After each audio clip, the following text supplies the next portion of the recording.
Good evening जी, good evening everyone.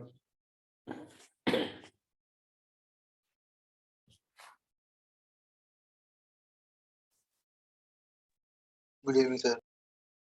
Good evening, good evening. Normal to circle, अब heading देंगे normal to a circle. Normal क्या है वैसे सर्कल का? टेंजेंट तो आपने समझ लिया। लास्ट क्लास में जो डिस्कशन था उसमें ये था कि अगर कोई एक सर्कल है और उस सर्कल के किसी पर्टिकुलर पॉइंट से एक कॉर्ड पास कर रही है और वो पॉइंट मान लो ये पॉइंट है P और ये PQ कॉर्ड है, and then when you rotate the chord about P, take Q point towards P as Q gets near and near to P. Q approaches P तो फिर टेंजेंट उधर। तो जब Q P को approach कर जाती है तो यही कॉर्ड जो है वो टेंजेंट बन जाती है at P, ऐसे। तो this line is called tangent. तो tangent is a limiting case of chord when the point of intersection P and Q coincide. और उस कंडीशन में हमने ये भी प्रूव किया था कि जो टेंजेंट का स्लोप है वो मतलब पॉइंट P को सेंटर C से ज्वाइन करने वाली लाइन के ये लाइन परपेंडिकुलर हो जाती है। ये हमने प्रूव किया था, क्योंकि अगर ये पॉइंट मान लो है ओरिजिन 0,0 और ये पॉइंट है x1 y1, तो स्लोप ऑफ CP क्या आता है? y1/x। और स्लोप ऑफ टेंजेंट हम लोग ने डेराइव किया था, वो क्या था? -x1/y1। तो इसका मतलब है कि tangent is perpendicular to radius and इस लाइन को आप टेंजेंट बोल रहे हो। तो नॉर्मल की जब हम बात करते हैं तो नॉर्मल क्या है? It is a line which is passing through the point and perpendicular to tangent. तो radius itself is the normal to the circle and all the normal to the circle pass through centre of the circle. तो ये बातें उस discussion में elaborately discuss हुई थी और उसको आप समझ गए होंगे। हाँ ठीक है जी, ठीक है।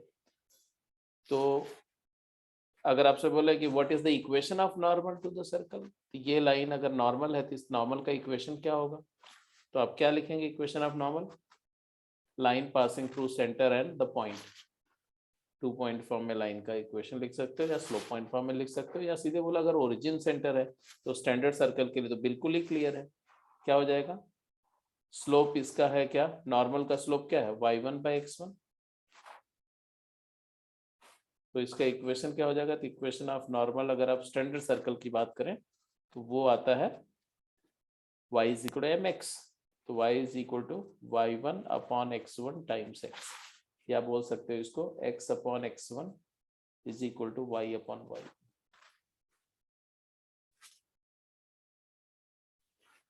इसी तरह से अगर 0 0 के बजाय जनरल सर्कल होगा तो उसको भी हम लिख सकते हैं। तो सीधे सीधे आप लिखेंगे normal to the circle. Normal is a line perpendicular to tangent line to the point of tangency Px1 y1। So अगर ये लाइन नॉर्मल है तो नॉर्मल का स्लोप क्या हो जाएगा? मान लो centre of the circle, general circle लेके चल रहे हैं हम लोग, तो सेंटर क्या है? -g-f। तो नॉर्मल का स्लोप क्या होगा यहाँ पर बोलो? y1/f, y1 + f upon x1 + g। This is the slope of normal. And equation of normal क्या हो जाएगा? अगर इस केस में लिखोगे तो इक्वेशन ऑफ नॉर्मल क्या हो जाएगा? तो y + f is equal to y1 + f upon x1 + g times x plus g, a line which is passing through -g, -f and having slope this. This is the equation of normal. And equation of tangent क्या होगा? Equation of tangent at x1 y1 क्या बताया था? x1 + y/y1। वो तो आ गया होगा। Slope नहीं, आपको एक डायरेक्ट टेंजेंट लिखने का तरीका भी बताया, उस डिस्कस हुआ था। ये सर वही तो x1 + y/1 + हाँ, g। तो वो आपको बिल्कुल याद रहना चाहिए, हर एक कोनिक सेक्शन के लिए वही यूज होगा। एक्स स्क्वायर को x into x one, x square को x into x one replace करेंगे, वाई स्क्वायर को क्या रिप्लेस करेंगे, y into y one, y one, two x को क्या रिप्लेस करेंगे, x plus x Plus x plus x one, two y को क्या रिप्लेस करेंगे, plus one, y plus y one replace करेंगे। और अगर कहीं इवेंचुअली 2xy टर्म है, although most of the standard conics में तो होगा नहीं है, जनरल कोनिक में हो सकता है, तो हम इसको लिखेंगे x y one plus y x one. तो इस रिप्लेसमेंट के बाद कहां पर रिप्लेसमेंट ये करेंगे, कोनिक के इक्वेशन में। कोनिक का इक्वेशन है s=0, इक्वेशन ऑफ कोनिक। और ये पॉइंट कहां पर होगा, ये पॉइंट कोनिक पर लाई करेगा, it is a point on conic, ये बहुत इंपॉर्टेंट है, पॉइंट ऑन कोनिक। तो s=0 क्या बन जाएगा, t=0, इक्वेशन ऑफ टेंजेंट बन जाएगा। ये किसी भी कोनिक के लिए होल्ड करता है, चाहे वो सर्कल हो, चाहे वो पैराबोला हो, चाहे वो इलिप्स हो, चाहे हाइपरबोला हो, और वो चाहे स्टैंडर्ड हो या जनरल, सारे केसेस के लिए होल्ड करता है, चाहे वो किसी भी फॉर्म में क्यों ना। ठीक है, तो कार्टेशियन इक्वेशन ऑफ टेंजेंट लिखने का ये एक तरीका है जो आपको बिल्कुल दिमाग में सेट होना चाहिए। अब स्ट्रेट अवे हम लोग आते हैं क्वेश्चंस पे।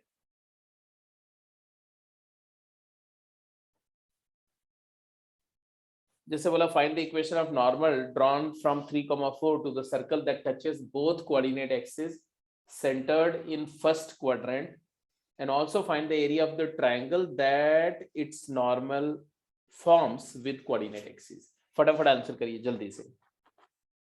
सर्कल इन्होंने दिया नहीं है, आपको खुद मेकआउट करना है सर्कल। सर्कल की इंफॉर्मेशन क्या है, the circle touches both coordinate axis and centre lies in first quadrant. हाँ, सर्कल का इन्होंने, एक सेकेंड, सर्कल का बेटा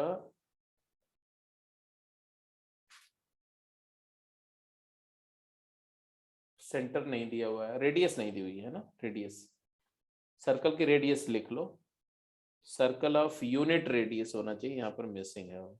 ठीक है, तो यहाँ लिख दे circle that touches both coordinate axis centre in this, तो सर्कल ऑफ यूनिट रेडियस ऐसा लिख लो।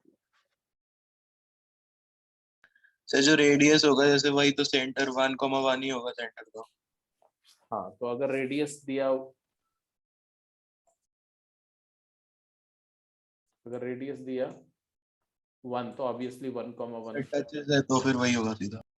हाँ जी, हाँ जी, बिल्कुल, ये हो गया आपका और ये हो गया है ना, ये सेंटर हो गया 1,1 और पॉइंट दिया हुआ 3,4।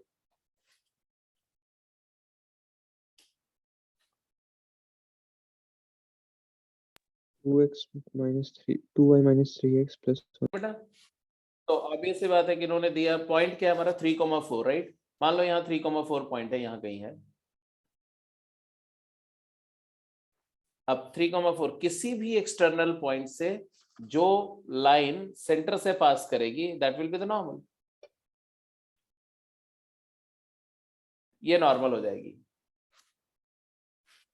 अब I hope you can write the equation of normal. इस नॉर्मल का इक्वेशन क्या होगा, तो 2 पॉइंट फॉर्म से नॉर्मल का इक्वेशन तो लिख ही सकते हैं, we need not to write the equation of circle, right. तो इक्वेशन ऑफ नॉर्मल क्या लिखोगे आप, स्लोप किसका क्या है, स्लोप ऑफ नॉर्मल क्या है, 4 - 1 is 3, 3 - 1 is 2, and therefore equation of normal slope point form से लिख दो। 1 पॉइंट से पास करती हुई लाइन जो 3/2 स्लोप है, तो y - 1 is equal to 3/2 times x - 1। Simplify करो तो आएगा 2i - 2 is equal to 3x - 3। Simple equation क्या है, 3x - 2i plus 1 -1 equal to 0। चलेगा, हेलो। Yes, sir, yeah. तो इक्वेशन ऑफ नॉर्मल लिख दिया। अच्छा, अगर मैं आपसे इसमें बोलूं इसी इक्वेशन पर right the equation of tangent, ध्यान से सुनना, right the equation of tangent at the foot of normal, at the foot of this normal, कैसे लिखोगे?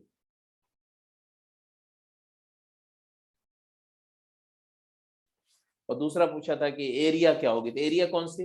ये नॉर्मल कोऑर्डिनेट एक्सिस से जो ट्रायंगल बना रहा है उसकी एरिया पूछ रहे हैं, मतलब ये वाली एरिया पूछ रही है, ये ट्रायंगल की एरिया क्या होगी? आई hope you can get it. 1/12. हाँ, तो ये जो लाइन आपने लिखी ना, इसका एक्स इंटरसेप्ट क्या है? X upon 1/3 plus y intercept क्या है? -1/2 इक्वल टू 1। तो ये तुम्हारा 1/3 है और ये -½ है, तो एरिया हो जाएगी half into base, base is 1/3 ले लो, हाइट ले लो 1/2, आंसर आ गया 1/12 स्क्वायर यूनिट। बट मैंने दूसरा जो क्वेश्चन पूछा, how to write the equation of tangent at foot of normal, इस पॉइंट पर और इस पॉइंट पर टेंजेंट का इक्वेशन लिखना है, can you help me out, कैसे लिखेंगे? सर स्लोप तो पता ही है और वो पॉइंट हम डायमेट्रिक वो parametric form of straight line से आ जाएगी। चलो अच्छी बात है, इन्होंने बोला कि ये वाला पॉइंट का कोऑर्डिनेट निकाल लो। कोऑर्डिनेट निकालने के बहुत सारे तरीके, मान लो ये पॉइंट है P और ये पॉइंट है Q, ये वाला point of intersection of normal with the axis. तो बिकॉज इसका ये 1 पॉइंट पता है, ये लाइन का स्लोप क्या है? 3/2, ये tan थीटा है, मान लो ये एंगल थीटा है, तो cos थीटा क्या होगा? cos थीटा होगा 2/√13। sin थीटा क्या होगा? sin थीटा होगा 3/√13। तो उस केस में P का कोऑर्डिनेट लिखना हो तो कैसे लिखें बताओ? How to get the coordinate of P and Q? तो पैरामेट्रिक इक्वेशन इस लाइन का लिखो, कैसे? x - 1 upon 2/√13 is equal to y - 1 upon 3/√13 is equal to plus minus radius क्या ली मैंने? 1। तो अगर +1 करोगे तो P का कोऑर्डिनेट आ जाएगा, यहाँ से P मिल जाएगा और इससे Q मिल जाएगा। जब मुझे पॉइंट आ जाएगा दोनों का और स्लोप हमें पता है, टेंजेंट का स्लोप क्या होगा? Slope of tangent is equal to -2/3। तो ये देखो स्लोप आ गई और यहाँ से कोऑर्डिनेट निकाल लेना इस इक्वेशन से और फिर आप टेंजेंट का इक्वेशन लिख लेना। मतलब आपको हर चीज मालूम है, सिर्फ बेसिक्स पता हो ना तो सारे परपेंडिकुलर डिस्टेंस से भी हो सकता था ना ये? क्या क्या क्या सर जैसे उसकी 2x - 3y + c हो जाती इक्वेशन, तो 1,1 से उसका परपेंडिकुलर डिस्टेंस निकाल के c की वैल्यू आ जाती, तो सर हाँ, लिख सकते हैं। उस केस में आप लाइन का इक्वेशन ऐसे लिखते हैं, इन्होंने बोला कि लाइन का इक्वेशन लिख लीजिए, y is equal to slope तो पक्का है 2/3 होगी, -2/3, तो -2/3 x + c, और ये c हम डिसाइड कर सकते हैं कैसे कि ये जो डिस्टेंस है ये 1,1 से इस लाइन की tangency perpendicular from centre equal to radius, तो कंडीशन ऑफ टेंजेंसी लगा के निकाल लो, वहां से भी आ जाएगा, सी की 2 वैल्यूज आ जाएंगी। तो जहां पर जो आपको ज्यादा सुइटेबल लगे उसको लगा सकते हो, ठीक है? चाहे आप ऐसे करो चाहे वैसे करो, आपके सारे मल्टीपल चैनल्स पता है। चलिए आगे चलते हैं क्वेश्चन पे। हाँ जी, फटाफट आंसर करिए। हाँ, जो x² = x(x1), y² को y1, जो रिप्लेसमेंट वाली टेक्निक है, mechanical method of finding the equation of tangent है कोनिक का, वो हम तभी अप्लाई कर सकते हैं जब पॉइंट कोनिक पर लाई करता हो। अगर किसी एक्सटर्नल पॉइंट से टेंजेंट ड्रॉ करनी है तब नहीं लाई कर सकते, unless you know the point of contact, coordinate of the point of contact as x1 y1, you will not apply that method, please keep in mind. इसलिए पहले हम चेक करते हैं, जब भी बोला जाए ना कि equation of tangent to the circle through this point, तो वो पॉइंट को पहले हम चेक करते हैं कि वो पॉइंट कोनिक पर है कि नहीं है, अगर है तो अप्लाई करेंगे, अदरवाइज हम स्लोप एज्यूम करके और लाइन लिख के कंडीशन ऑफ टेंजेंसी अप्लाई करके करते हैं। फटाफट, ये चारों पार्ट हैं, 4 पार्ट का answer 4 minute maximum 4 minute, quick. पहला पार्ट हो गया? यस सर, उसी का ही है। यस सर, वही डालना। हाँ, तो फटाफट आंसर, जो 1√3 है तो x² को क्या लिखोगे आप? ये x1 है और ये X y1 है, x × 1। y² को क्या लिखोगे? y × √3, y y1। बस, और कुछ तो है नहीं इसमें। -4 इक्वल टू 0, तो s इक्वल टू 0 क्या था, x square plus y square -4 equal to 0, ये s था। और ये क्या हो गया हमारा, t आ गया, t टेंजेंट का एक्सप्रेशन आ गया। This is the equation of tangent, speaking x plus √3y -4 equal to 4, ऐसा ये टेंजेंट का equation. Next, prove that the tangent to the circle given at the point 1 comma -2, check it out, does this point lies on the circle? Yes, 1 plus 4 5 satisfy कर रहा, also touches this circle and find its point of contact। क्या करें बोलो, पहले तो tangent का equation लिखे, एक सर्कल दिया हुआ है स्टैंडर्ड, और उस सर्कल की एक टेंजेंट है, ऐसे एक टेंजेंट है, और वो टेंजेंट लाइन बोल रहे हैं एक दूसरे सर्कल को टच कर रही है, तो पॉइंट ऑफ कांटेक्ट क्या है ये बताओ। ऐसा परपेंडिकुलर निकाल। हाँ, तो आपने क्या करना पड़ेगा, सबसे पहला काम क्या करना पड़ेगा, सबसे पहला काम तो ये टेंजेंट का इक्वेशन लिखना पड़ेगा, isn't it? Yes sir, x minus 2y minus 5।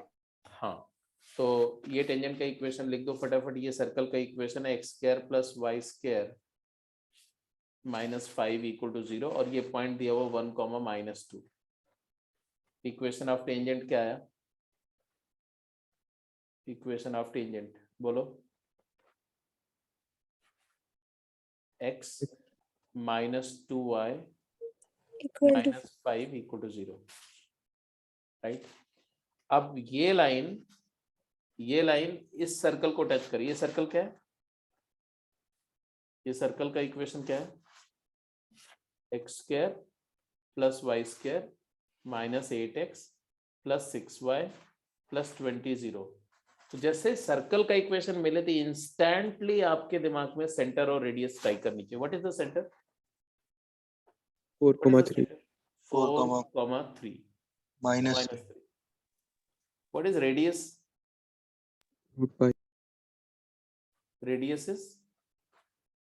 Radius is equal to square root of 16 plus 9 minus Root 20 का रूट, तो आ गया 2। बोलो है ना, नहीं √5 रूट ऑफ 5। अब इन्होंने बोला कि prove that the tangent to the circle touches that circle, तो भाई कंडीशन ऑफ टेंजेंसी क्या है, perpendicular from centre equal to radius, ये c है, ये परपेंडिकुलर m है, तो यहां से परपेंडिकुलर डिस्टेंस निकालो, cm कैलकुलेट करो। व्हाट इज cm, ये लाइन है और वो पॉइंट है 4, -3, तो आएगा 4 -2 इंटू -3 -5 का मॉड डिवाइडेड बाई √5, कितना आया कैलकुलेट करो, √5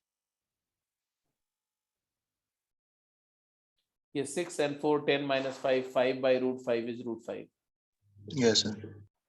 which is equal to radius। अब sir point of contact foot of perpendicular से निकाल के, therefore circle touches the line, ये कंफर्म हो गया, या लाइन टचेस द सर्कल। अब उसके बाद में हमें चाहिए पॉइंट ऑफ कांटेक्ट m, तो for point of contact m foot of perpendicular निकाल दो। फुट ऑफ परपेंडिकुलर मतलब x -4, बताते जाओ, x -4 bye 1 1 is equal to y plus y 3 plus over 3 by -2 -2 -2 is equal to minus of, -1 into 5 by 5 हाँ तो इसको put करेंगे तो 5 ही आएगा। अरे 4 + 6 10 -5, तो 5 divided by a square plus b square, तो 1 स्क्वायर प्लस 2 स्क्वायर, तो बेसिकली आया कि x -4 is equal to y plus 3 upon -2 is equal to -1। तो x कोऑर्डिनेट क्या है, 3 x कोऑर्डिनेट क्या है 4 3 आ गया, y कोऑर्डिनेट क्या है, तो Minus. -2 -3 is -1। This is, तो पहला क्वेश्चन हो गया, दूसरा हो गया, कैरी ऑन फटाफट जल्दी से तीसरा और चौथा क्वेश्चन का आंसर कर दो, थर्ड एंड फोर्थ का आंसर करो क्विक।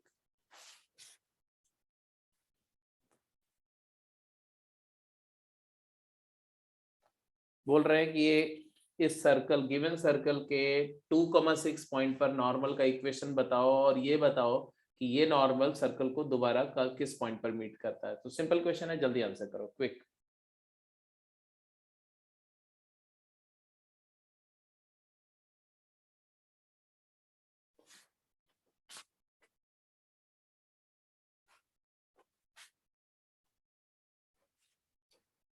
ये दोनों क्वेश्चन के लिए 2 मिनट से ज्यादा नहीं लगना चाहिए, मेरा जैसा अपना असेसमेंट है।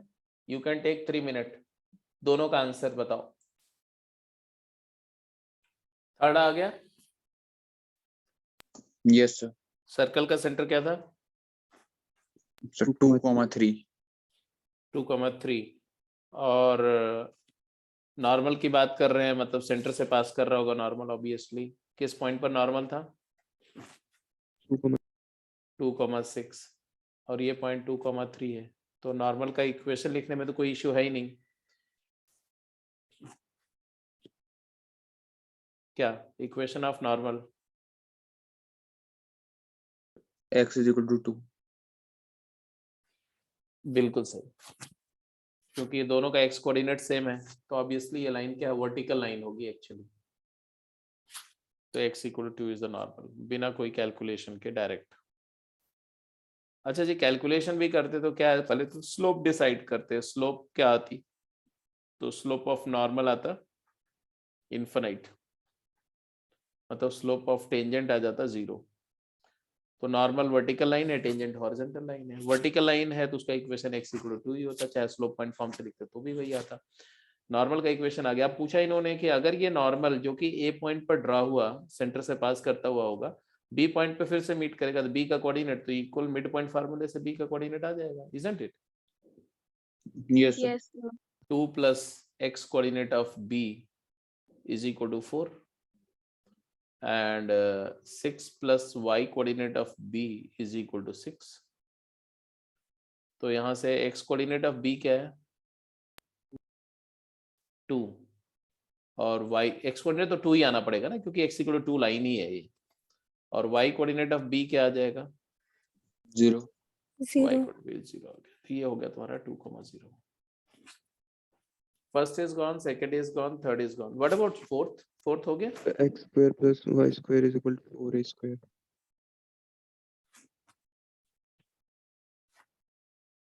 हाँ, दिया हुआ है कि एक सर्कल का इक्वेशन है, स्टैंडर्ड सर्कल है, x² + y² = a², और उसकी दो टेंजेंट है जिनके बीच एंगल कितना है? 60 डिग्री। तो पूछा गया कि इसके ऐसी पेयर ऑफ टेंजेंट जिनके बीच एंगल 60 डिग्री है, उनके पॉइंट ऑफ इंटरसेक्शन का लोकस बताओ क्या होगा। ये पॉइंट P है, H, K। This angle is 60 degree और ये पॉइंट ऑफ कांटेक्ट है A, क्योंकि किसी भी एक्सटर्नल पॉइंट से दो टेंजेंट ड्रॉ होती, ये है B। कुछ ऐसा है कि आप एक सर्कल है जिसके सर्कुलर रिंग ले लो और उस रिंग के ऊपर ऐसे 60 डिग्री एंगल बनाती हुई दो स्टिक्स को ज्वाइन कर दो और फिर उस रिंग के ऊपर रख करके और फिर उसको ऐसे रिंग के ऊपर ऐसे रोटेट करोगे, तो ये जो पॉइंट ऑफ इंटरसेक्शन है वो भी एक सर्कुलर पाथ को फॉलो करेगा। आप सोच के इमेजिन करके देखो।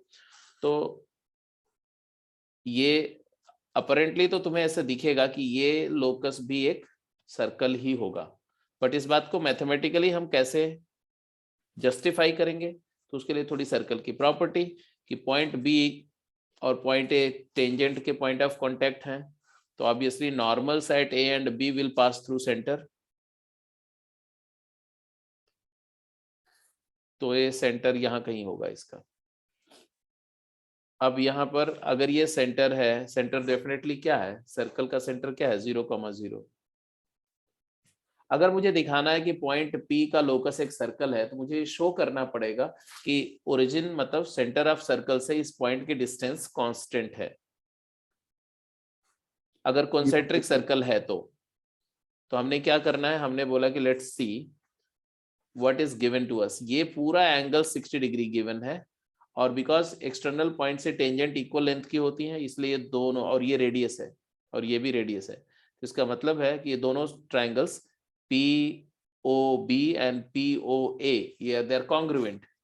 This angle is 90, this angle is 90, this is common, तो कॉन्ग्रुएंट ट्राइंगल्स है. ये बात समझ में आ गई. ये एंगल कितना हो गया फिर? ये एंगल 30 डिग्री हो गया. तो व्हाट इज OP?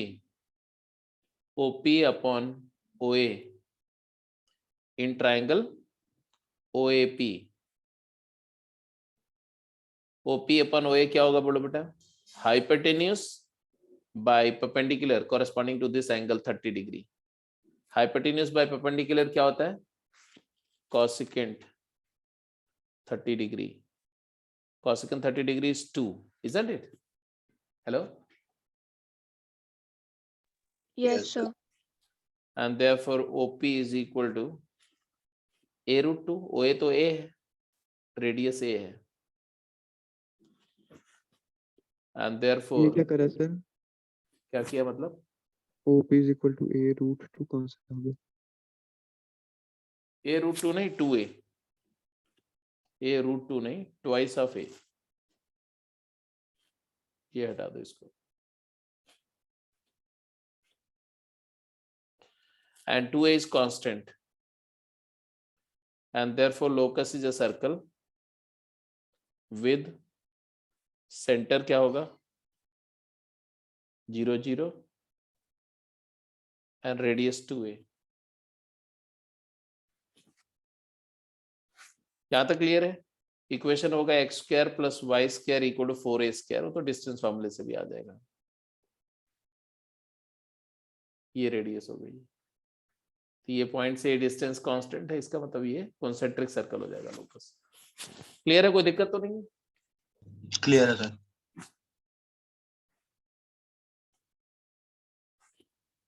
हाँ जी. Question number 5 and 6. अब ये थोड़ा अभी तक जो क्वेश्चन कर रहे थे ना वो एकदम बिल्कुल स्ट्रेट फॉरवर्ड क्वेश्चंस थे. ये दोनों क्वेश्चन थोड़े से इनडायरेक्ट है, अच्छे क्वेश्चन है, तो एप्लीकेशन बेस्ड मान लो. तो अब जरा ये दो क्वेश्चन करके बताओ कितना टाइम चाहते हो. एक बार क्वेश्चन पढ़ लो, 5th भी रीड कर लो, 6th भी रीड कर लो, फिर मुझे बताओ how much time you need. मान लो एग्जाम में आपके सामने दो क्वेश्चन आ गए. बोले suppose f(x(y) equal to 0 is the equation of the circle such that f of x1 equal to 0 has equal root. मतलब x को x रहने दिया और इक्वेशन में y को 1 पुट किया तो इक्वल रूट आ गया. And each root is equal to 2. And f of 1, x equal to 0 means x को x को 1 पुट कर दिया और y की जगह x डाल दिया, तो जो इक्वेशन बना उसका इक्वल रूट है और each equal to 0. Then find the equation of circle.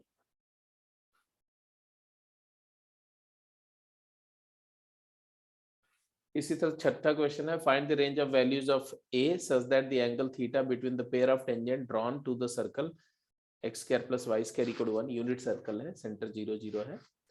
From the point a, 0 satisfies pi by 2 to pi. Theta varies pi by 2 to pi. So ये दोनों क्वेश्चन अच्छे क्वेश्चन है. अब बताओ कितना टाइम दे दिया जाए? सर थोड़ा सा. 6 मिनट दे दें? हाँ यस सर. चलो ठीक. तो अब आप स्टार्ट करो. Take 6 minute time. इत्मीनान से अच्छे से करो. एक भी क्वेश्चन अगर आप पूरा निकाल दोगे ना तो इट इज गुड. सही. तो कोशिश करो कि दोनों क्वेश्चन निकल जाए आपसे.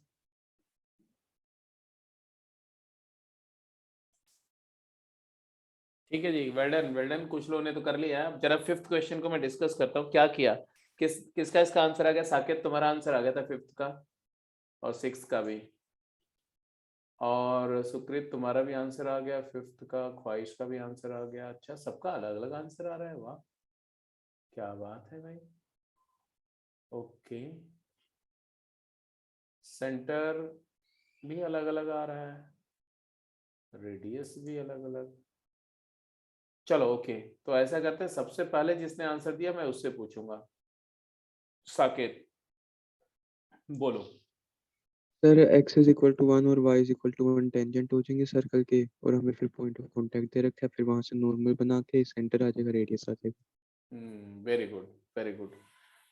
और कोई तरीका इसको करने का? This is the best way of just doing this problem. ध्यान से समझो, सर्कल का equation F x y equal to 1 कुछ भी आप मान सकते हो, general equation x square plus y square plus 2gx plus 2fy plus c0 ऐसा मान सकते हो, बट उसकी जरूरत नहीं है।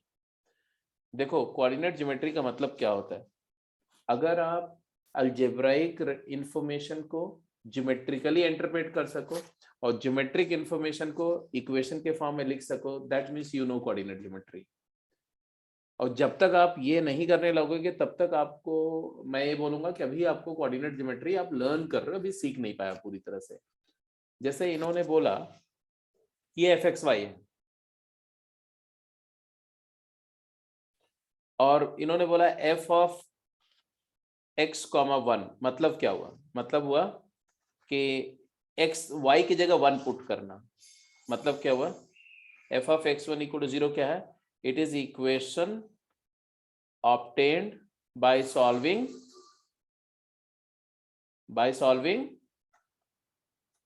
y equal to 1 line and circle। मेरी बात समझ रहे हो कि नहीं? अब भूल जाओ, जो आंसर निकला है वो बात की बात है। लेट्स गेट बैक टू जो मैं बता रहा हूं उसको समझने की कोशिश करो, ठीक है? Equation obtained by solving y equal to 1 line and circle। अच्छा जी, ये बताओ कि एक लाइन है और एक सर्कल है, दोनों को टुगेदर सॉल्व किया, मतलब लाइन से y की वैल्यू सर्कल में डाली, एक क्वाड्रेटिक बनेगा। अगर देखना चाहो तो क्वाड्रेटिक क्या बनेगा? हालांकि उस क्वाड्रेटिक की मेरे को जरूरत नहीं है, बट फिर भी अगर देखना चाहो तो क्वाड्रेटिक क्या बनेगा? X square plus 2gx, y को 1 पुट किया आपने, प्लस बोलो 1 प्लस 2f प्लस सी। इस क्वाड्रेटिक के 2 रूट है एंड ईच इक्वल टू 2। इसके 2 रूट हैं, इक्वल है। इक्वल रूट मतलब क्या हुआ? डिस्क्रिमिनेंट 0। कोई लाइन सर्कल को टच कर रही है तभी ना इक्वल रूट आएंगे। तो इक्वल रूट है, इक्वल रूट मतलब line is tangent, equal root मतलब लाइन इज टेंजेंट। तो और दोनों रूट 2 है तो 2,2 ये रूट्स हैं। y को 1 टेंजेंट है। अगर y को 1 टेंजेंट है तो अब यहां से 2 तरह से मैं सोच सकता हूं। एक तो ज्योमेट्रिकली सोचूं यहां से, तो ज्योमेट्रिकली सम ऑफ रूट क्या आएगा? तो -2g इज इक्वल टू 4। तो g की वैल्यू क्या आई? -2। प्रोडक्ट ऑफ रूट क्या आएगा? 2f plus c plus 1 is equal to, दोनों रूट का प्रोडक्ट क्या है? 4। तो यहां से एक इक्वेशन और है 2f plus c is equal to 3। But ये इंफॉर्मेशन से भी हम लोग आंसर की तरफ जा रहे हैं, क्योंकि g आ गया और एक रिलेशन आ गया। एग्जैक्टली ऐसे ही 2 रिलेशन आपका, जब आप x को 1 पुट करके क्वाड्रेटिक बनाओगे और दोनों रूट 0 है, sum of root product of root करेंगे तो वहां से भी आएगा। करके दिखा देता हूं मैं। f1x इक्वल टू 0 करो जरा, f1x इक्वल टू 0 तो क्या आएगा बता दो जरा। f of 1, x equal to 0 का मतलब क्या हुआ? x को 1 पुट कर दिया तो आया 1 प्लस y की जगह x डाल दिया, x square plus 2g plus 2fx plus c equal to 0। एक क्वाड्रेटिक है एक्स स्क्वायर प्लस 2gx, नहीं 2fx plus 2g plus c plus 1 0। इसके 2 रूट है, 0 एंड 0 आर रूट्स। तो सम ऑफ रूट क्या आ गया? -2f is equal to 0। यहां से f 0 आ गया, g -2 आ गया, f 0 आ गया, तो सेंटर आ गया। सेंटर क्या है? Centre is -g, -f। तो इन 2 इंफॉर्मेशन से मतलब ये फर्स्ट इक्वेशन ये, सेकेंड इक्वेशन ये, थर्ड इक्वेशन ये, और फोर्थ इक्वेशन आएगा प्रोडक्ट ऑफ रूट भी 0 आएगा क्योंकि दोनों रूट 0 हैं। तो 2g प्लस c प्लस 1 भी आ गया 0। ये चौथा इक्वेशन है। ये चारों इक्वेशन से आपको सब कुछ मिल गया। सेंटर क्या आया बोलो? तो सेंटर आ गया तुम्हारा 2,0 आया कि नहीं आया? -g is 2 and -f is 0 and radius क्या आई? तो पहले c निकाल लो।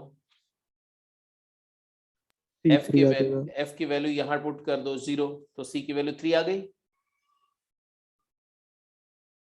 जी की वैल्यू -2 यहाँ पुट कर दो तो भी सी की वैल्यू 3 आई, तो सी की वैल्यू 3 आ गई।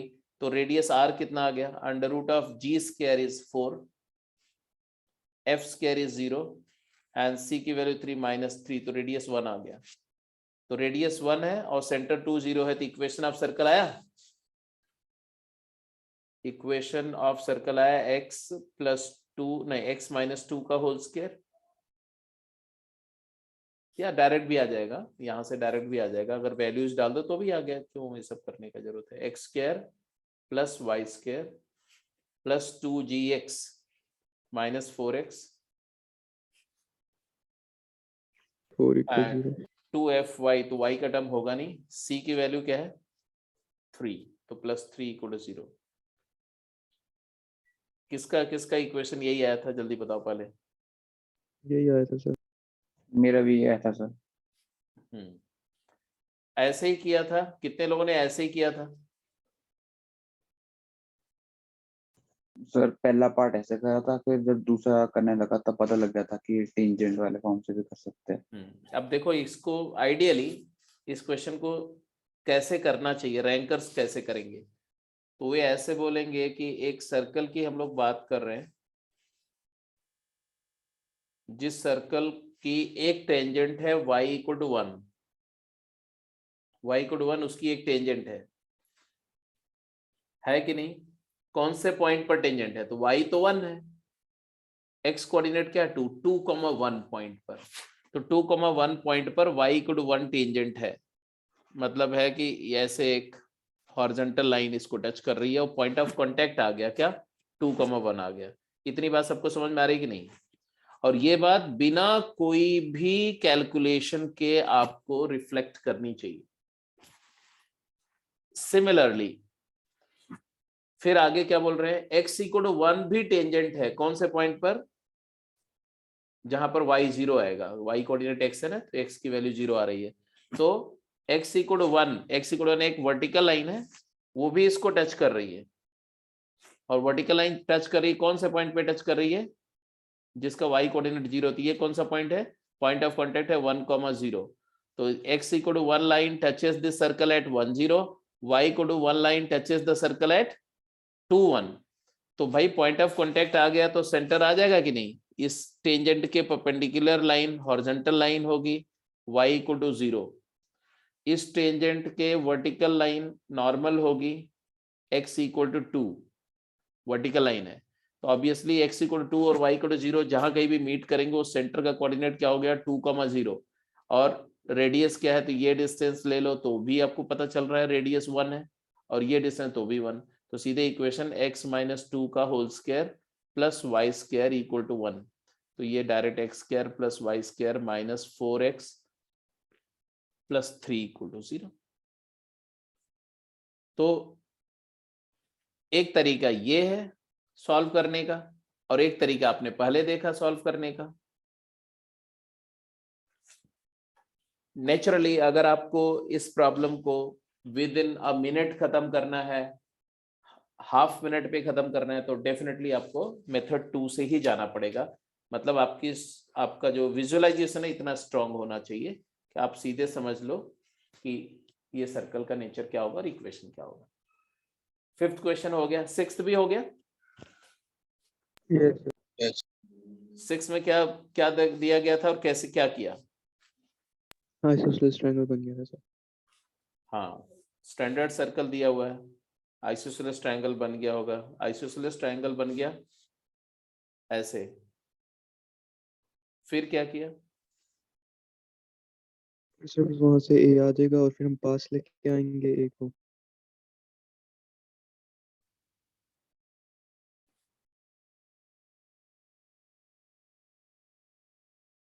इन्होंने बोला find the range of values of a, ये पॉइंट क्या है a,0,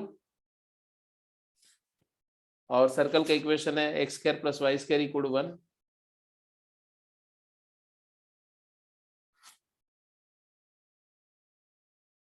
tangent is drawn, theta क्या है, theta is the angle between the pair of tangent, तो ये टोटल एंगल थीटा है दिस एंगल इज थीटा, तो दिस एंगल इज व्हाट, ये एंगल क्या होगा, ये जो मैंने मार्क किया ये θ/2 θ/2 हो गया, क्योंकि ये कॉन्ग्रुएंट ट्रायंगल्स होंगे दोनों।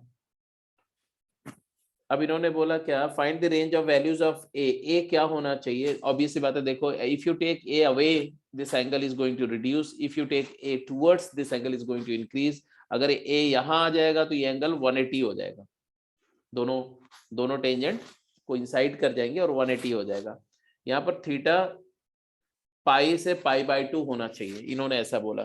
तो किसी सिचुएशन पे अगर थीटा π/2 होगा तो θ/2 क्या होगा, अगर थीटा π/2 है तो θ/2 क्या होगा। और ये लेंथ क्या है ये बता दो मुझे, what is this length, radius. मैंने बोला मान लो ये पॉइंट बी पी है और ये पॉइंट ए है, तो in triangle OAP which is a right angle triangle,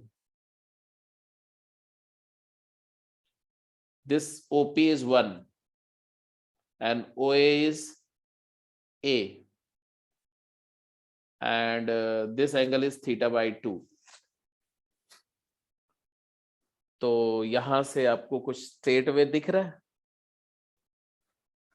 yes क्या दिख रहा है, सर, जैसे π/2 पे हमारे पास एक वैल्यू आ जाएगी और जब बिल्कुल 1 होएगा ए तो दूसरी वैल्यू आ जाएगी, तो 1 से लेके π/2 जब एंगल होएगा वहां पे एक तो एक ही रेंज आ जाएगी और वही एक रिफ्लेक्ट कर देंगे हम y एक्सिस के लोग, वहां से दूसरी रेंज आ जाएगी। बिल्कुल ठीक बात है। अगर आप प्योरली ज्योमेट्रिकल तरीके से सोचो तो अगर आप चाहते हो कि ये टोटल एंगल 90 हो तो ये हाफ एंगल 45 होगा, तो theta to be π/2 and θ/2 is equal to π/4, और अगर ये π/4 हो गया एंगल तो ये डिस्टेंस और ये डिस्टेंस इक्वल होगी। अगर ये 1 है तो ये भी 1 होगा, तो ये लेंथ क्या होगी, obviously OA is equal to OP square plus AP square का रूट, इट इज इक्वल टू √2। बोलो होगा कि नहीं, अगर Yes. θ/2 π/4 है तो। और दूसरी कंडीशन तो आप देख ही रहे हो कि ये वाला एंगल 90 180 कब होगा, तो पहले हमने ऐसे लिखा कि if theta is equal to π/2 implies θ/2 is equal to π/4 and therefore you got A की वैल्यू आ गई √2। और अगर थीटा पाई है तो ऑब्वियसली θ/2 90 हो जाएगा, θ/2 90 का मतलब हो गया कि A is equal to 1।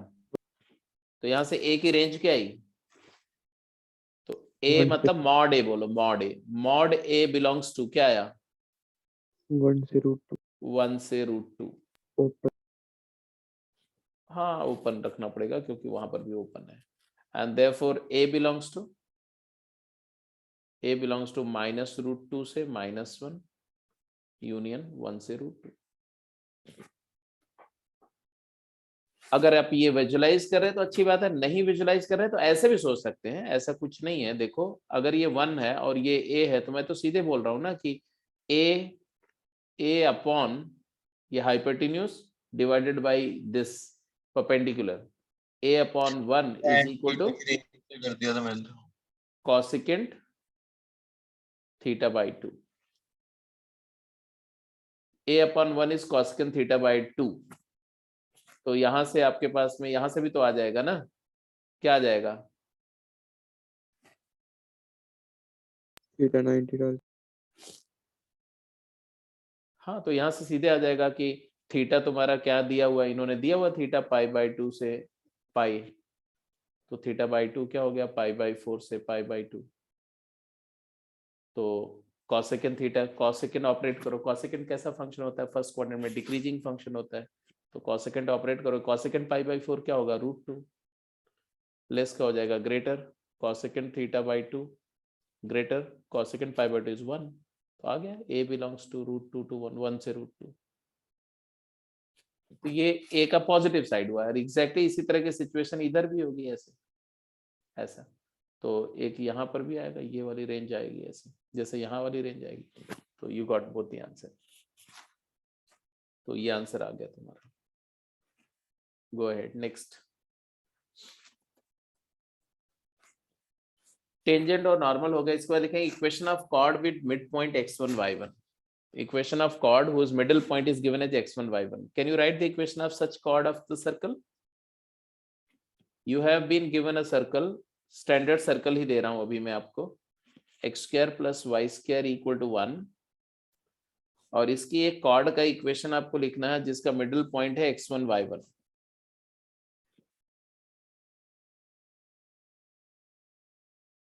chord मान लो AB है, बट मिड पॉइंट इसका M है, x1 y1 है. बताओ how to write the equation of chord? Slope पता है सर्कल की equation x square plus y square equal to a square है. हाँ बोलो. सर, ओरिजिन तो स्लोप है सर, तो ओरिजिन तो सेंटर है सर, तो स्लोप हो जाएगी y1 अपॉन x1. वेल और सर उसी स्लोप सर उसके परपेंडिकुलर होगी, मतलब minus x1 upon y1. perpendicular from center bisect the chord. This is the concept to be used. तो सेंटर सी ओरिजिन से इस पर परपेंडिकुलर ड्रॉप करेंगे तो कॉर्ड को बाइसेक्ट करेगी, मतलब OM लाइन कॉर्ड के परपेंडिकुलर होगी. OM is perpendicular to AB. Therefore slope of AB, chord का slope is equal to -1 upon slope of OM. OM का स्लोप क्या है? y1 by x1. तो ये हो जाएगा -1 upon y1 upon x1. That is -x1 by y1. यही तो टेंजेंट का स्लोप ही आया था. और इनफैक्ट यही कॉर्ड सेम स्लोप के साथ में जब आगे एक्सटेंड करोगे तो यहाँ पर जो है ये क्या हो जाएगी? टेंजेंट भी हो जाएगी. इसलिए टेंजेंट और कॉर्ड, ये कॉर्ड पैरेलल होगी. एग्जैक्टली इस नॉर्मल के परपेंडिकुलर जो टेंजेंट होगी वो इस कॉर्ड के पैरेलल होगी, इसीलिए टेंजेंट का स्लोप भी वही आता है. एनीवे, अब इक्वेशन ऑफ कॉर्ड क्या है? इक्वेशन आ गया, पॉइंट है x1 y1, y minus y1 slope point form minus x1 upon y1 into x minus x1. यही आएगा? बोलो. Yes sir. ये Yes, sir. इक्वेशन को थोड़ा सिंप्लीफाई करो तो y1 से मल्टीप्लाई कर दो तो y times y1 minus y1 square is equal to minus x times x1 plus x1 square. तो वेरिएबल पार्ट को लेफ्ट में ले जाओ और कांस्टेंट पार्ट को राइट में ले जाओ. तो it is x(x1) plus y(y1) is equal to x1 square plus y1 square. Agreed? तो ये कुछ टेंजेंट के इक्वेशन जैसे ही लग रहा है कि नहीं? x स्क्वायर की जगह x(x1), y स्क्वायर की जगह y(y1). इसको क्या लिख दें? इस हैं? नहीं सर कुछ a स्क्वायर मत लिखना. क्यों? टेंजेंट नहीं है. टेंजेंट नहीं ये मत बोलो. ये a स्क्वायर इसलिए नहीं लिखना क्योंकि x1 y1 पॉइंट सर्कल पे नहीं लाई कर रहा है. अगर सर्कल पे लाई करेगा तब ना x1 square plus y1 square a square होगा. x1 square plus y1 square की वैल्यू a स्क्वायर से कम है, तो ये a स्क्वायर नहीं है. तो मैंने ऐसा किया, मैंने इधर a स्क्वायर सब्ट्रैक्ट किया और इधर भी a स्क्वायर सब्ट्रैक्ट किया, मतलब LHS RHS में माइनस a स्क्वायर कर दिया. कोई दिक्कत तो नहीं है? अब जरा इस इक्वेशन को ध्यान से देखो. इस इक्वेशन का एक निकनेम है t. ये t टेंजेंट नहीं है. t एक एक्सप्रेशन है, एक लाइन है एक लाइन. ये टेंजेंट होती कब? जब x1 y1 पॉइंट सर्कल पर लाई करता तब. मतलब इस सर्कल की टेंजेंट होगी ये वाले सर्कल की. जो सर्कल हमें गिवन है उसकी टेंजेंट नहीं है ये. तो दिस इज कॉल्ड t. मतलब whenever conic is replaced, whenever in the equation of conic, expression of conic, we replace x square by x(x1), y square by y(y1), and 2x by x plus x1, 2y by y plus y1, and so on, then the transformed expression is called t, and that expression will become tangent if the point is on the conic. ये बात ध्यान रखना. तो ये एक t expression सिर्फ मैं बोल रहा हूं. और ये क्या है? ये कोनिक सर्कल का ही इक्वेशन है, सर्कल का ही एक्सप्रेशन है. इक्वेशन तो नहीं बोल सकते क्योंकि x1 y1 तो फिक्स पॉइंट है. इसको बोलते हैं S1. मानते हो कि नहीं मानते हो? किसी भी एक्सप्रेशन में x को x1 y को y1 कर दो तो s की जगह क्या हो जाता है, s1 नेम देते हैं, तो इसका नेम है t equal to s1। Chord of contact का इक्वेशन कैसे लिखना है, कॉर्ड ऑफ कॉन्टैक्ट का इक्वेशन कैसे लिखना है, t इक्वल टू s1। मतलब for example find the equation of chord of circle x square plus y square minus 9 equal to 0 whose midpoint is 3 2,2। तब क्या करेंगे आप, पहले आप लिखेंगे equation is t equal to s1। अब t कैसे लिखेंगे, t लिखने का क्या तरीका है, तो x स्क्वायर को x x1 से तो 2x, y स्क्वायर को y y1 करेंगे तो प्लस 2y माइनस 9, ये t हो गया। s1 क्या होगा, इसी s इक्वल टू 0 में ये कोऑर्डिनेट डालो, 2 स्क्वायर 4 प्लस 2 स्क्वायर 4 माइनस 9। अभी देखो माइनस 9 तो कैंसिल ही हो जाएगा, तो उसको नहीं लिखते हैं, सिर्फ हम इतना ही लिखते हैं, क्या, x x1 plus y y1 is equal to x1 square plus y1 square. वो तो माइनस 9 माइनस a स्क्वायर दोनों साइड किया था, just to get you understand that LHS is expression t and RHS is s1। तो ये answer आ गया, क्या आया बोलो, 4 प्लस 4 8, तो x plus y is equal to 4 आया, बोलो। Yes sir. तो Yes, sir. सबको समझ में आ गया, कॉर्ड एज मिड पॉइंट। अच्छा ये एक बात ये भी याद रखो, हमेशा किसी भी कोनिक में B it circle, parabola, ellipse और hyperbola, whether it is standard form or general form, t equal to s1 is the chord with midpoint x1 y1। तो अगर किसी कॉर्ड जिसका मिड पॉइंट x1 y1 है किसी भी conic के लिए, तो t इक्वल टू s1 ही होगा। ये आगे के लिए हमेशा के लिए याद कर लो, इसमें आपको कुछ मतलब कि हर एक में डेराइव करने का भी जरूरत नहीं, डेराइव करके आ जाएगा, यही सेम एक्सप्रेशन उसमें भी आएगा। मतलब बस यही होगा, सर्कल के बजाय जनरल सर्कल होगा तो जनरल सर्कल की टी होगी, जनरल सर्कल का s1 होगा। अगर पैराबोला होगा तो पैराबोला के लिए टी होगा, पैराबोला का s1 होगा। तो बट फॉर्मेट यही रहेगा, t equal to s1 is the chord as mid point, t equal to s1 is chord as mid point, याद रहेगा। यस सर आपने सर टी और S1 को इंट्रोड्यूस करने की जरूरत क्या पड़ी? जरूरत ये पड़ी कि भाई ये बताओ कि आपने 4 कोनिक पढ़ने हैं, सर्कल भी पढ़ना है, पैराबोला भी पढ़ना है, इलिप्स भी पढ़ना है, हाइपरबोला भी पढ़ना है। सर्कल में तो बड़ी सारी ज्योमेट्रीज आपको है, perpendicular from centre bisect the chord, तो आपने फटाक से कॉर्ड का इक्वेशन लिख दिया। लेकिन इलिप्स में और पैराबोला में तो ऐसी कोई ज्योमेट्री है ही नहीं, तब कैसे करोगे। मान लो एक पैराबोला दे दिया मैंने आपको, अब उसका सेंटर तो इन्फिनिटी पे है, अब इसकी कॉर्ड में दे दूं और बोलूं उसका मिड पॉइंट है 1,2, तो इक्वेशन लिखो, कैसे लिखोगे बोलो। तो ऐसा नहीं कि लिख नहीं सकते, लिखने के तरीके वहां भी होंगे, लेकिन वहां पर जो दूसरे तरीके हैं उसमें आपको बहुत लेंथी हो जाएगा। जैसे 1,2 से एक एम स्लोप की लाइन लो, फिर उसको पैराबोला से सॉल्व करो, 2 पॉइंट आएंगे, उन दोनों पॉइंट का मिड पॉइंट ये है, वहां से एम की वैल्यू आ जाएगी। तो उतना सारा करने में तो आपको बहुत टाइम लग जाएगा, और टी इक्वल टू s1 से आपको इंस्टेंट आंसर आ जाएगा, एक लाइन में आंसर आ जाएगा।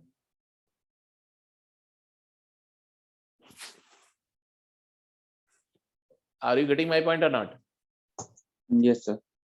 तो इसलिए इसको कर रहे हैं कि हम एक फॉर्मुलेट कर रहे हैं, ऐसा वहां पर इसको प्रूफ करेंगे। ऐसा नहीं कि हम पहले बोल दिए कि ये रट्टा लगा लो आगे ऐसा ही होगा, हर जगह डेराइव हुआ, डेराइव करके यही फॉर्मेट आता टी इक्वल टू s1, क्योंकि सारे कोनिक एक यूनिफाइड एक जनरल कोनिक से ही डेराइव हुए हैं, कंडीशंस चेंज हुई हैं कि ये कंडीशन होगी तो सर्कल, ये कंडीशन होगी तो पैराबोला, ये होगा तो इलिप्स, इसलिए उनके जो स्टैंडर्ड इक्वेशंस है उनका फॉर्मेट सेम होगा, फॉर्म बदलेगा, फॉर्मेट सेम होगा। This is what you have to keep in mind.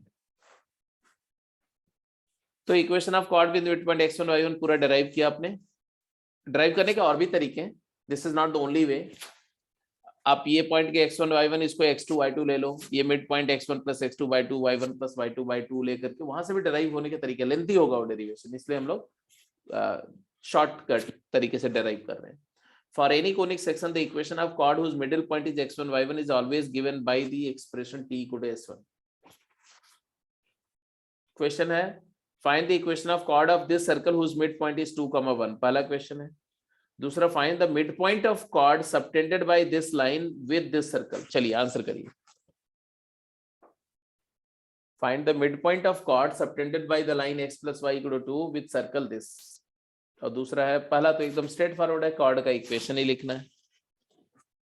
तो एक में कॉर्ड का इक्वेशन लिखना है, मिड पॉइंट दिया हुआ है, एक में कॉर्ड का इक्वेशन दिया हुआ है और मिड पॉइंट फाइंड करना है। अब दोनों क्वेश्चन का आंसर करके बताओ और ये बताओ कि कैसे करेंगे। पहला वाला तो straight away, Yes, sir, 2x + y = 5.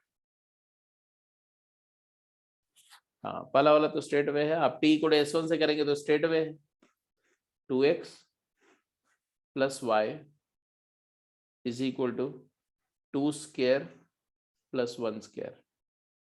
तो this is 2x + y = 5। Otherwise करते तो क्या करते तो, और दूसरा तरीका क्या था, स्लोप ऑफ कॉर्ड। तो 0 0 और 1 1 2 1 को जो 1/2 is the slope of radius, उसका परपेंडिकुलर तो -2, and therefore equation of chord is y - 1 = -2 times x - 2। तो यहाँ से भी देखो 2x + y = 5 आ जाएगा। But remember the second method is applicable only because it is a circle. In other cases, other conics, it is not going to be as easy as you are doing here. A part हो गया। What about B? Sir B में चाहे तो geometry से कर लो, चाहे फिर alpha comma B point मान के कर लो, सेम ही रहता है। बहुत सारे तरीके हैं, आप मुझे सारे बातें समझाओ, क्या क्या तरीके। अब यही चलो देख लेते हैं कि कौन कौन से तरीके से आप इसका आंसर निकाल सकते हो बी का। पहले तो alpha comma beta point assume कर लिया, मिड पॉइंट।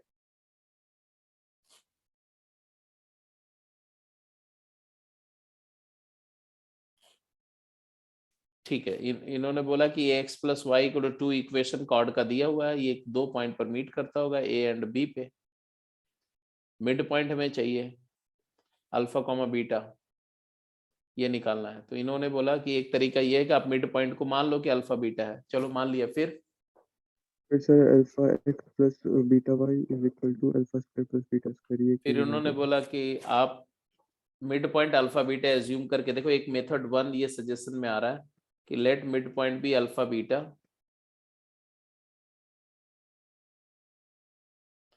तो mid chord as mid point का इक्वेशन लिखा, chord as mid point t = s1 होता है ना, तो लिख दिया। तो आया अल्फा x + बीटा y, यही ना, यहाँ alpha x + beta y = alpha square + beta square, यही आएगा बोलो। Yes sir.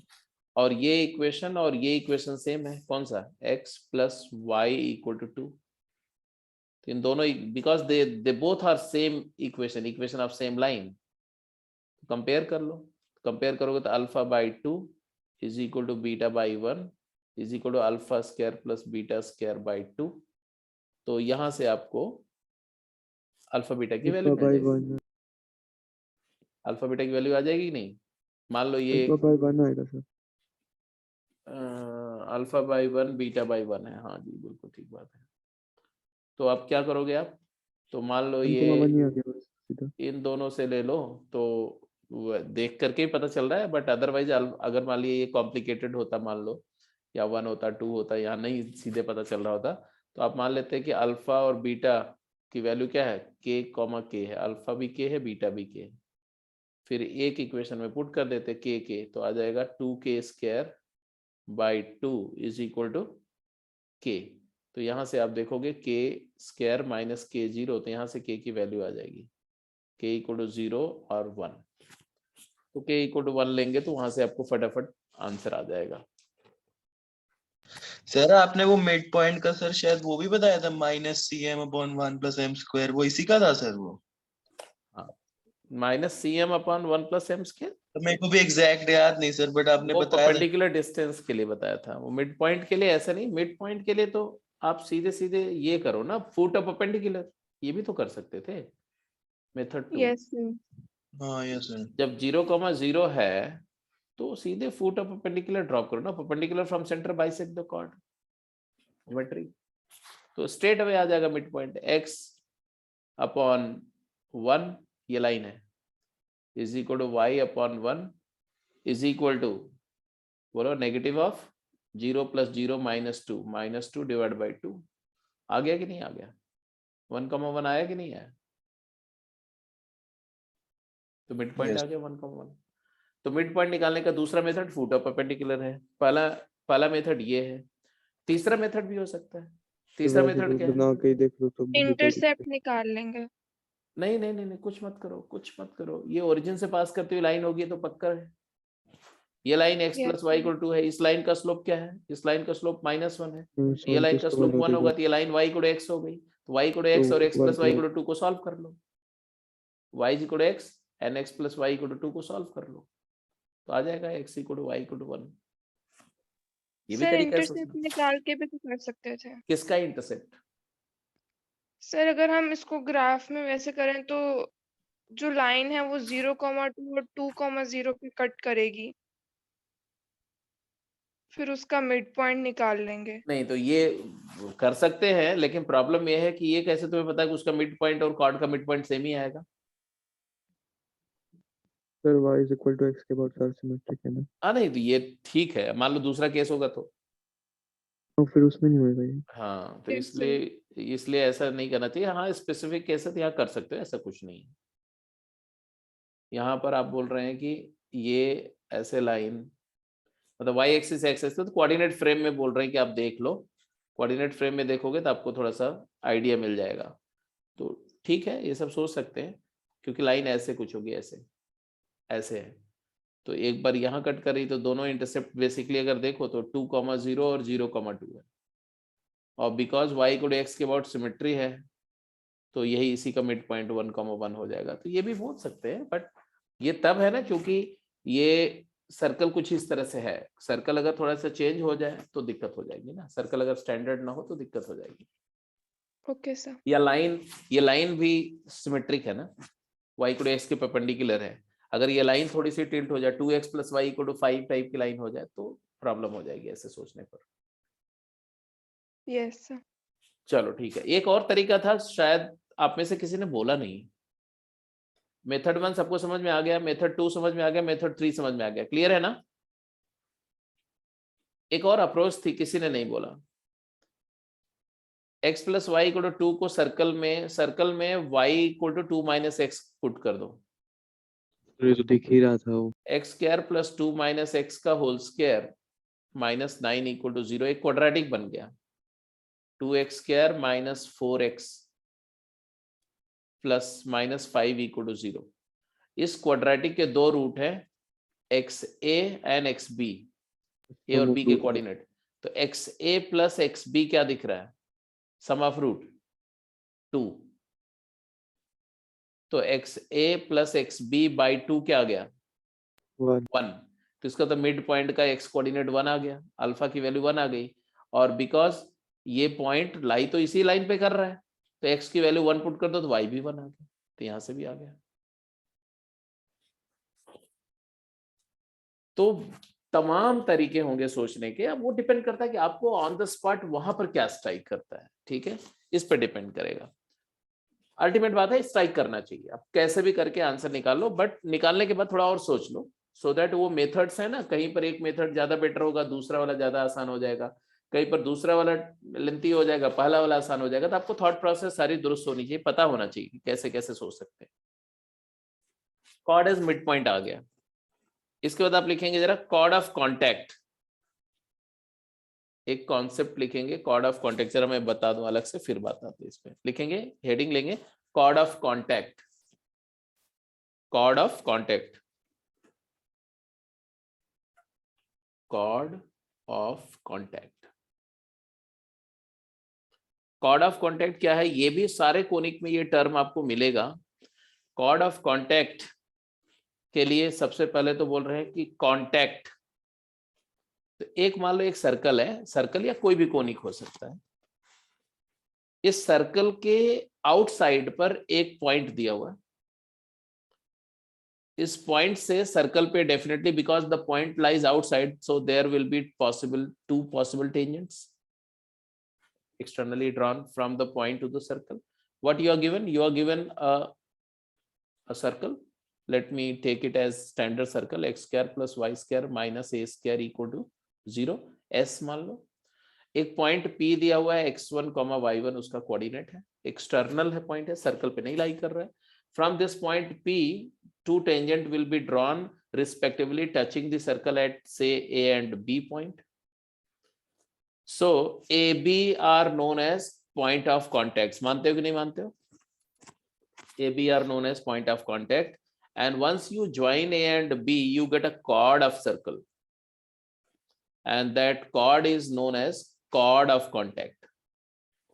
मतलब कॉन्टैक्ट पॉइंट को ज्वाइन करने वाली जो कॉर्ड है उसको बोलते हैं chord of contact, but it is always defined with respect to a circle and a point.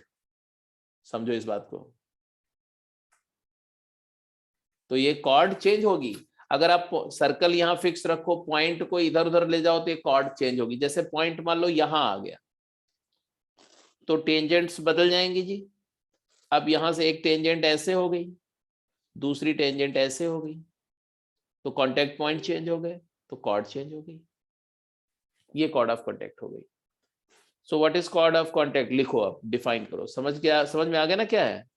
तो आप लिखें chord of contact of a circle x square plus y square minus a square equal to 0 generated from, ऐसे लिखेंगे, generated from या with respect to ऐसे लिखो, with respect to point P x1 y1 is a chord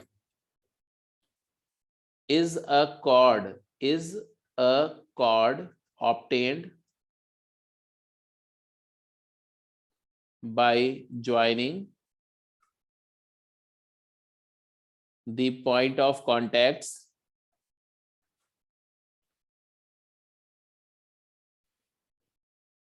generated from the tangents drawn from P to circle. Read it again. Do you get it? तो chord of contact एक circle की define होगी, with respect to an external point P define होगी. It is obtained by the line और chord obtained by joining the point of contact of tangent drawn from P to the circle. तो P point से circle पे जो tangent draw होगी, pair of tangent के जो point of contacts होंगे उनको ज्वाइन करने वाली जो कॉर्ड है उसको हम कॉर्ड ऑफ कॉन्टैक्ट बोल रहे हैं.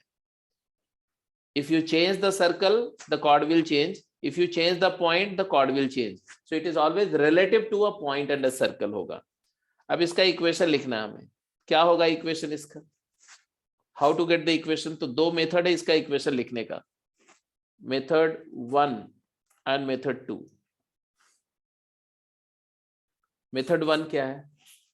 मेथड 1 ये है ऐसी, मान लो ये पॉइंट है, ये पॉइंट को मान लो बेटा x2 y2 है, कौन? A पॉइंट, और B क्या है? x3 y3. मान लो, मानने में कोई बुराई नहीं है.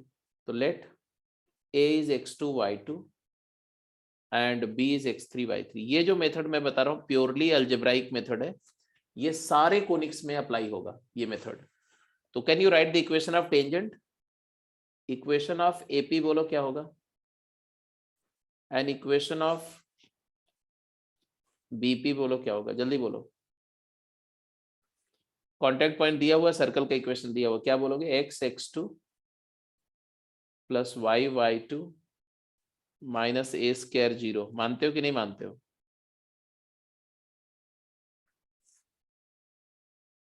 अरे बोलो, सो गए क्या तुम लोग? मैं फिर सोई नहीं हूँ. जाग रहे हो? अच्छा ठीक है, जागते रहो. अच्छा दूसरा इक्वेशन, BP का इक्वेशन बोलो. BP का x x1 ना x x3 y y3 minus a square equal to 0. Agreed? Yes sir. अच्छा, ये दोनों लाइन कहां से पास कर रही हैं? x1 y1. Both 1 and 2 pass through x1 y1, इसका मतलब है कि x1 y1 दोनों को सेटिस्फाई करेगा? अरे हाँ ना बताते जाओ। Yes yes sir. सर। तो यहाँ से हमें दो इक्वेशन मिल जाएंगे, एक तो मिल जाएगा x1 x2 plus y1 y2 minus A square equal to 0, एक इक्वेशन ये मिल गया, and x1 x3 plus y1 y3 minus A square equal to 0, एक इक्वेशन मिल गया। ये दो इक्वेशन देख रहे हो आप, इक्वेशन 3 एंड 4। ऐड कर देंगे। नहीं जी, कुछ नहीं करेंगे, कुछ भी नहीं करेंगे जी, सिर्फ इसको देखेंगे प्यार से। प्यार से देखो,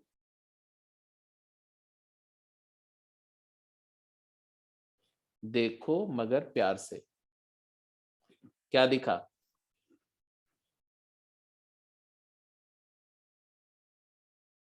बोलो, कुछ दिखा?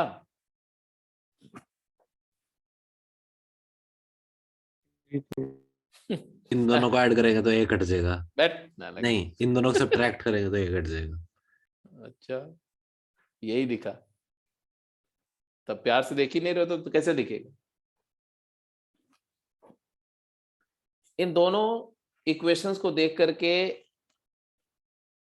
एक लाइन के बारे में कुछ इंफॉर्मेशन पता चल रही है। आप मुझे बताओ, मैं लिख दे रहा हूं।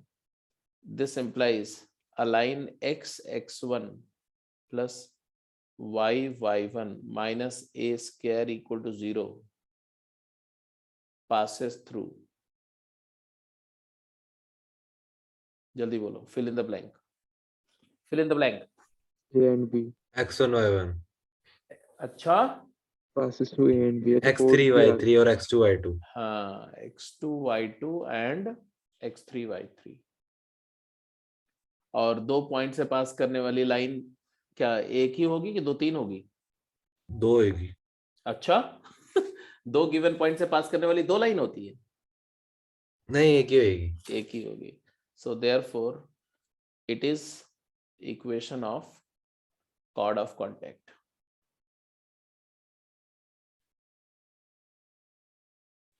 तो कॉर्ड ऑफ कॉन्टैक्ट का इक्वेशन भी अगर ध्यान से देखो तो ये t इक्वल टू 0 आ रहा है। This is very interesting, t equal to 0।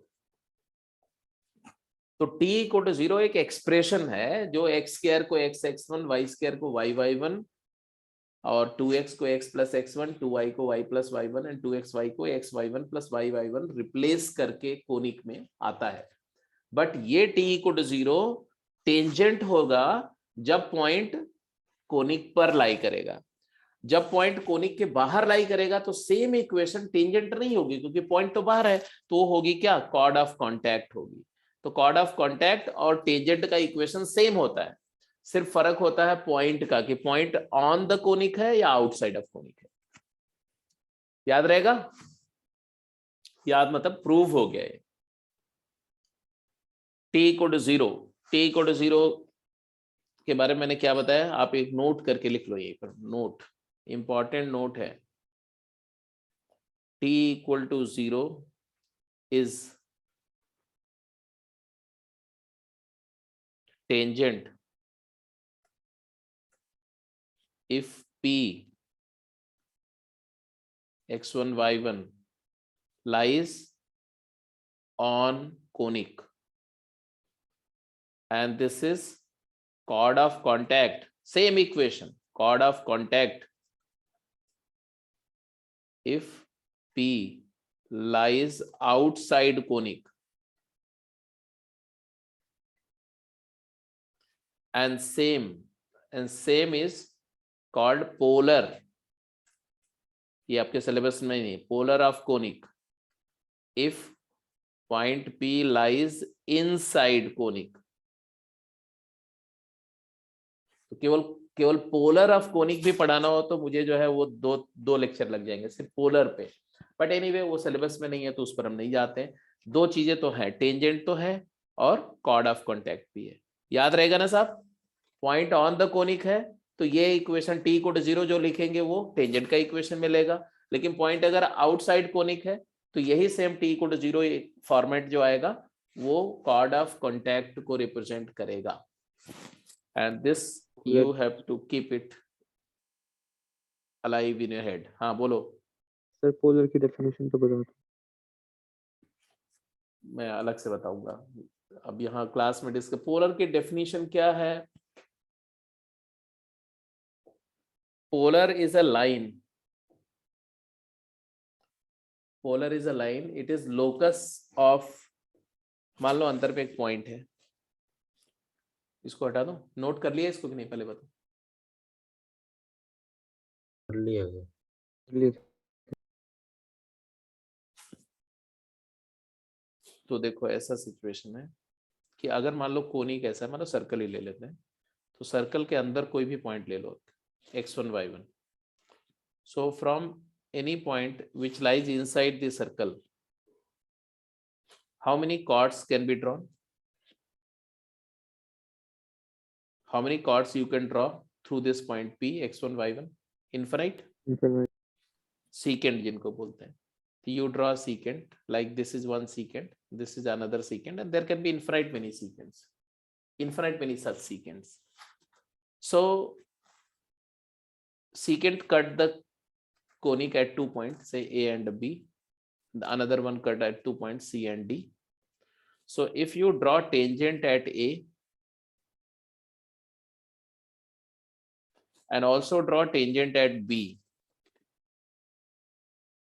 दोनों secant के दोनों एंड पर टेंजेंट ड्रॉ कर दो. तो these two tangent will certainly meet at certain point, right? ये point of intersection of tangent drawn at the end of secant. Point of intersection of tangent drawn at the end of secant.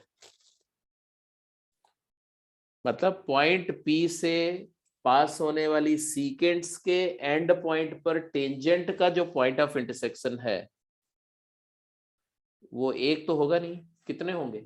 ऐसे कितने point of intersection मिलेंगे? ऐसे कितने point of intersection मिलेंगे? Infinite. क्योंकि हर एक कॉर्ड उस पॉइंट से infinite number of chord secant draw हो रही है. हर सीकेंट के एंड पॉइंट पर ऐसे एक टेंजेंट होगी, यहां पर भी एक टेंजेंट होगी ऐसे. तो ये टेंजेंट का पॉइंट ऑफ इंटरसेक्शन भी मिलेगा. ऐसे ही infinite number of point of intersection मिलेंगे या नहीं मिलेंगे? जल्दी बताओ. मिलेंगे सर. वो सारे पॉइंट्स का जो लोकस है उसी को बोलते हैं पोलर. तो वो हमेशा एक लाइन, स्ट्रेट लाइन आता है. ये लाइन, ये पॉइंट ऑफ इंटरसेक्शन आ गया, एक ये आ गया. ऐसे ही इन्हीं दोनों को ज्वाइन करने वाली जो लाइन आएगी ना, ये लाइन पर ही सारे सीकेंट के टर्मिनल वाले जो टेंजेंट है, टर्मिनल टेंजेंट इंटरसेक्ट करती हैं इसी लाइन पर. And this line is called polar of this circle with respect to this point. ये पोलर है. तो polar it is locus of point of intersection of tangents drawn at the extremities of secants passing through P, x1 y1 to circle. तो किसी given circle के internal point P से पास होने वाली सीकेंट के एंड पॉइंट पर tangents जो ड्रॉ करेंगे, उन टेंजेंट्स के पॉइंट ऑफ इंटरसेक्शन के लोकस को हम बोलते हैं polar of circle with respect to this. तो ये पोलर का इक्वेशन भी आता है T = 0. तो अगर कभी समय मिलेगा वहीं पर तो मैं आपको बताऊंगा. एक्चुअली कनेक्टेड है. पॉइंट को ऐसे से पास ले जाओ, बाहर से पास ले जाओ, तो वही लाइन ऐसे मूव करती है. जैसे से पॉइंट पास आएगा तो पहले तो पॉइंट बाहर है तो कॉर्ड ऑफ कांटेक्ट है. जैसे से पॉइंट पास आएगा तो कॉर्ड ऑफ कांटेक्ट बाहर आएगी. जब पॉइंट सर्कल पे आ जाएगा तो कॉर्ड ऑफ कांटेक्ट टेंजेंट बन जाएगी. जैसे पॉइंट अंदर जाएगा तो कॉर्ड ऑफ कांटेक्ट बाहर निकल जाएगी. तो वही पोलर बन जाती है ऐसा. तो there is a well connection flow है एक पूरा इस पूरे ट्रांसफॉर्मेशन में. एनीवे, तो कॉर्ड ऑफ कांटेक्ट समझ में आ गया? Yes sir. Yes sir. अब उस कॉर्ड ऑफ कॉन्टैक्ट के बारे में जो मैं बात कर रहा था ना, उसका एक दूसरा तरीका भी है सोचने का, तो लगे हाथों मैं बता देता हूं और फिर क्लोज करता हूं डिस्कशन को। ऐसे समझो कि आपने एक पॉइंट से टेंजेंट ड्रॉ करी थी, है ना, ऐसे, और फिर वो टेंजेंट से हमने अलजेब्राइकली डिराइव किया था। ये पॉइंट P था और ये A था और ये B था। अब देखो जरा ध्यान से, अगर मैं इस नॉर्मल को ड्रॉ करूं तो ये सेंटर से पास करेगा। अगर मैं इस नॉर्मल को ड्रॉ करता हूं ये भी सेंटर से पास करेगा। Hello, yes sir. Yes sir. अगर ये x square plus y square minus ए स्क्वायर मेरा सर्कल था ये, और ये पॉइंट हमारा P x1 y1 था, तो can't you see that the circle means origin O, center of the circle O,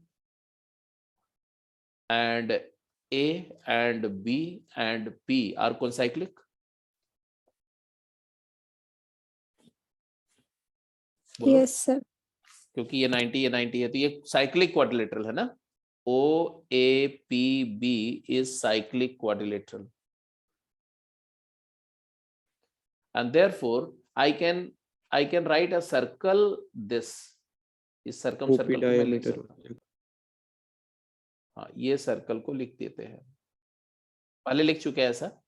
ये सर्कल का इक्वेशन क्या है? मान लो ये वाला सर्कल का इक्वेशन है S10 S0, और ये सर्कल का इक्वेशन है S10। तो can you right equation of S1? S1 is a circle with OP as diameter.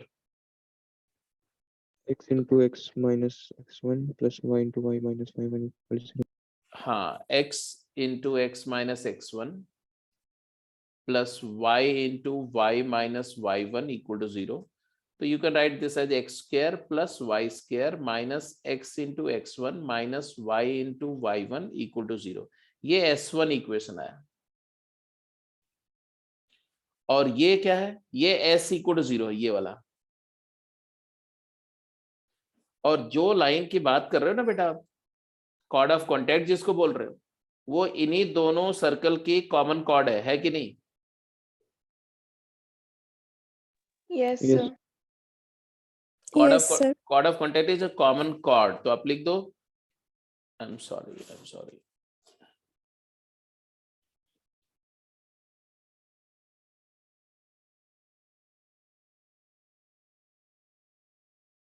One second यार, क्या? हाँ, chord of contact is a common chord, तो यहाँ लिख दो, मेंशन करो, chord of contact AB is common chord of S equal to 0 and S1 equal to 0. तो अगर दो लोकस के इंटरसेक्शन से पास करने वाला लोकस जो होता है उसको हम लिखते हैं S प्लस लैम्डा S10। मतलब आप ऐसे लिखो, S क्या लिया? S लिया आपने x square plus y square minus ए स्क्वायर, ध्यान से सुनो, प्लस लैम्डा टाइम्स S1 क्या हो गया? S1 हो गया तुम्हारा x square plus y square minus x x1 minus y y1 equal to 0, ऐसा।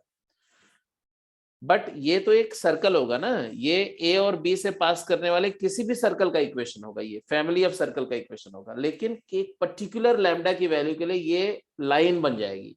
कौन सी वैल्यू? हाँ, if lambda is equal to -1 then it is a line, then it is line passing through intersection of A, S1 equal to 0 and S2 equal to 0, तो वही common chord हो गई। तो line क्या आएगी? लैम्डा -1 करोगे तो x square y square cancel हो जाएगा, तो लाइन क्या आएगी? तो माइनस ए स्क्वायर माइनस लैम्डा -1 है, minus x x1 minus y y1 equal to 0। आ गया कि नहीं? X x1 plus y y1 minus A square equal to 0। तो ये आपका ज्योमेट्रिकली आ गया। वैसे भी हमेशा याद रखो कि दो सर्कल की कॉमन कॉर्ड का इक्वेशन क्या होता है? दो सर्कल की कॉमन कॉर्ड का इक्वेशन होता है S minus S1 minus S2 0। उसी कॉन्सेप्ट से अगर ये सर्कल S1 0 है और ये S2 0 है, तो जो कॉमन कॉर्ड का इक्वेशन होगा वो S1 minus S2 equal to 0 होगा, प्रोवाइडेड कि दोनों सर्कल कैनोनिकल फॉर्म में हो, दोनों सर्कल में एक्स स्क्वायर और वाई स्क्वायर का कोएफिशिएंट 1 हो। तो ये कॉमन कॉर्ड का इक्वेशन होता है। इसके बारे में और डिस्कशन होगा नेक्स्ट क्लास में थोड़ा सा। तो today we have done normal, tangent normal पे कुछ प्रॉब्लम करी है, फिर chord as mid point and chord of contact, right. तो अब हमारा सिर्फ रह जाता है क्या, relative position of two circles और फैमिली ऑफ सर्कल्स, ठीक है। तो ये दोनों प्योरली ज्योमेट्रिकल है। फैमिली ऑफ सर्कल तो फिर भी थोड़ा अलजेब्राइक है, लेकिन अगली क्लास में हम लोग पहले फैमिली ऑफ सर्कल करेंगे, और अगर समय मिलेगा तो relative position of two circle भी कर जाएंगे। मतलब है कि I need 1 class compulsory on circle, and एक क्लास में अगर नहीं होगा तो एक और क्लास ले लेंगे, दैट्स इट। तो सर्कल आपका जेई लेवल तक कंप्लीट हो जाएगा, ठीक है जी। सर आपने हाँ। 4:45 से 6 कोई क्लास ली थी क्या? वो सक्सेस बैच में क्लास ली थी जिसमें इनफाइनाइट सीरीज का थोड़ा सा प्रैक्टिस कराया था, क्योंकि उन्होंने डाउट आउट कुछ थे नहीं उनके, तो वो क्लास में शेयर कर दूंगा, उसमें ज्यादा कुछ है नहीं, एक बार आप देख लेना। सर वो एक्सपोनेंशियल और लॉगरिथमिक फंक्शंस भी तो करवाए थे उसमें। हाँ, तो एक्सपोनेंशियल लॉग फंक्शन तो पिछली क्लास में ही करा दिया था। आज तो सिर्फ उसको एक्सपोनेंशियल लॉग सीरीज मैंने थोड़ा सा बता करके, और भी क्वेश्चन तो स्टार्ट नहीं हो पाए थे उसमें, तो रैशनल इंडेक्स पर कुछ सवाल किए थे, और वो सीरीज एक्सपोनेंशियल लॉग वाली सीरीज को जो थोड़ा एक्सप्लेन किया था, और फिर क्वेश्चन पर आ रहे थे, तो अब सिर्फ ये क्वेश्चन ही डिस्कशन रह गया, बाकी सारा कुछ हो गया। तो वो लेक्चर मैं अभी शेयर कर देता हूँ ग्रुप पे, आप देख लेना उसको। सर ये वाला भी कर देना, एक्चुअली लेट ज्वाइन करा मैंने 8 बजे। हाँ, क्यों क्यों लेट ज्वाइन किया था पहले ये बता दो। सर 4:30 वाली क्लास जो थी उसमें मैं था, हाँ ठीक उसके है। बाद मेरे को लगा इस आज क्लास नहीं होगी, मैंने व्हाट्सएप चेक नहीं करा, हाँ, अच्छी बात है। ऐसा क्यों तुम्हें लगा ये बताओ तो। क्योंकि एक दिन में 2-2 क्लासेस थोड़ी ना होती है। नहीं, एक दिन में 2-2 क्लास नहीं होती, लेकिन आप जो है अपने आप को वो मतलब ऑर्डिनरी मान के चल रहे हो तो भाई ठीक है, कोई बात नहीं, नहीं होनी चाहिए। मैंने आपको बोला था कि सर्कल खत्म करने के बाद फिर आपका ये सिचुएशन हम एंड कर देंगे। आपकी क्लास जो होगी इवनिंग में, उसमें सिर्फ हम लोग डाउट ले रहे होंगे, और जो ऑफलाइन वाली क्लासेज होती है उसमें हम लोग कॉन्सेप्ट कर रहे होंगे। लेकिन सर्कल खत्म करने के बाद, सर्कल खत्म होने के लिए समय तो देना पड़ेगा ना। ठीक है सर। ठीक है,